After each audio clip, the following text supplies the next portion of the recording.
visited all the campuses is we need to have a share of voice, both women's and the secondary sports, the Olympic sports. And our plan is to do that and to amplify and elevate and to do storytelling and we've hired a new associate vice president of communications for both brand and business, and his particular role is to elevate and amplify some of those human interest stories that are unfolding on campus, to spend more time on some of those sports that haven't gotten their fair due. It's going to be a work in progress, but we're putting resources against it. Commissioner, what did you learn while you were out there visiting shareholders on campus? Where did you get the feel for unity out there? Well, what I learned, and I've said it before, one of my key takeaways is the incredible investment that has been made in student athletes and positioning student athletes to be the best version of themselves. And that was a key takeaway for me.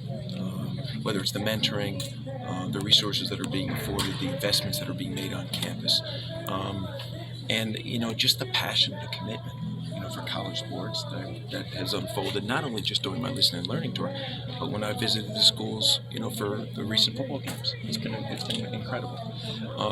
And I didn't grow up in that area.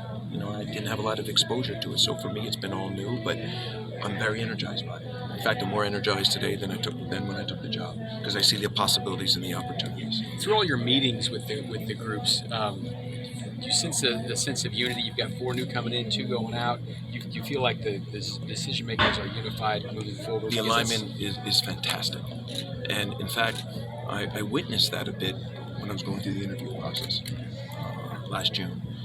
And then a couple of weeks ago, we hosted our first in-person board meeting since I've been the commissioner. And the alignment, the like-mindedness, the fact that we share the same mission and vision is great. And that includes, the 4 new member institutions that are coming in July, which we're extremely excited about. Commissioner, you mentioned during football season at the media day that it was going to be about branding that needed to get better. During football media day, you mentioned about the branding needed to get better.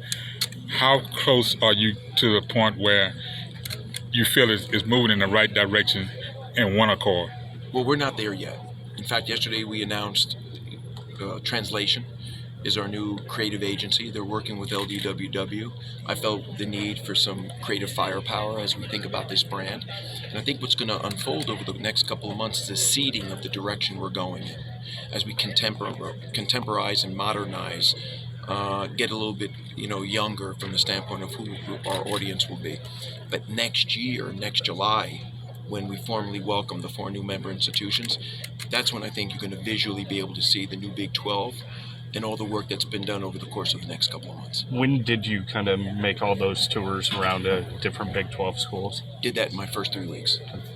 Visited all the campuses, met with all the key stakeholders, and now I'm doing a repeat visit during the football season. And by the end of the football season, I will have visited every campus again. You've been to Texas and Oklahoma as well? Yes, I will. Yep.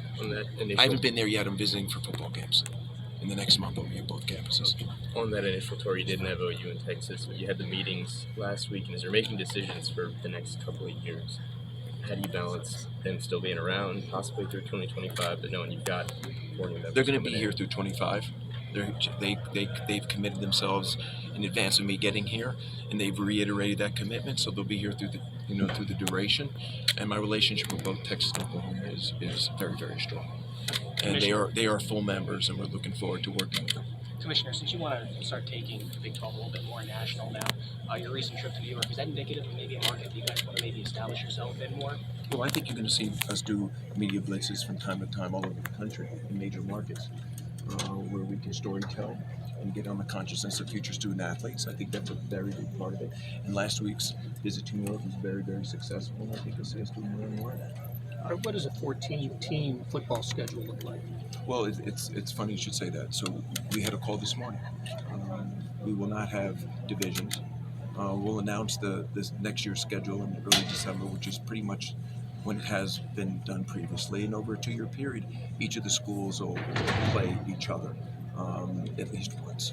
So excited about what that schedule will look like when we finally put it out. How do you work that out without divisions then, I guess? What else does that kind of look like?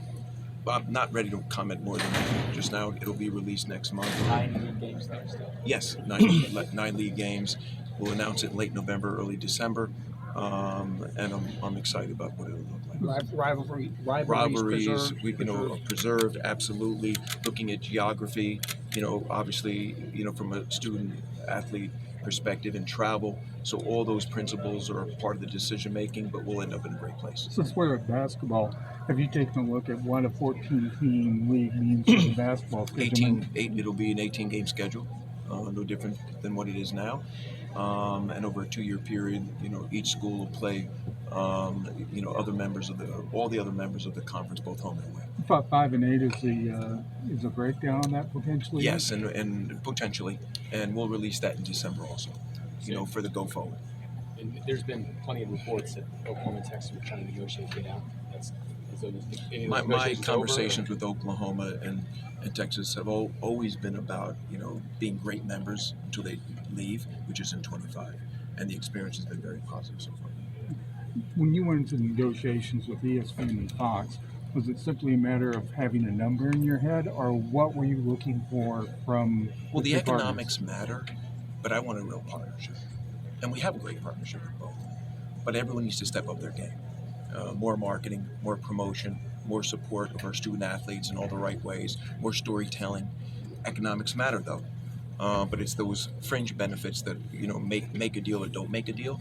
But we're getting to a pretty good place. And again, if we don't do a deal now, it's okay. In 16 months, we'll get back at it, and we'll work through that exclusive negotiating period. Are you still in the market for expansion if things are, Well, as I've said before, and back in July, we're open for business in every respect. Expansion being a part of that also. If there's an opportunity that something presents itself that's truly additive and creates value, extends your geographic footprint, potentially puts us in a fourth time zone, why not? But it's got to be all about value creation. Is getting into that fourth time zone, is that a real push, Well, listen, if we can offer continued scheduling flexibility for our media partners, we'd like to pursue it. But there's a lot that goes into that decision. And, again, we're vetting out any and all possibilities right now. How about future championship sites? You've only been on the job for a few months now. But, basketball's here for a while. We love Kansas City. Prior to me coming on board, we extended through 27. The women come over next year in 24. So for the foreseeable future, we're here. But I would like to create some tentpole events, maybe outside of our championships, that give us an opportunity to showcase who we are and where we're going in major markets across this country, in an effort, obviously, to nationalize this conference.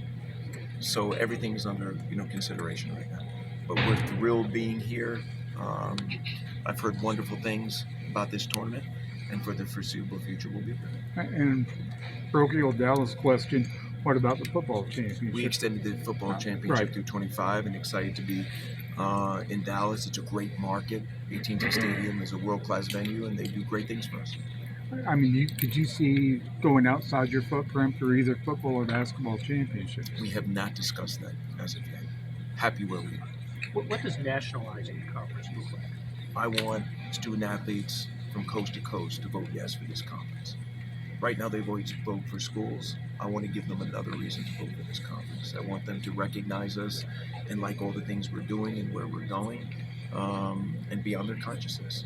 Right now, I'm not sure that's happening, but hopefully, in a period of time, we'll have that dynamic.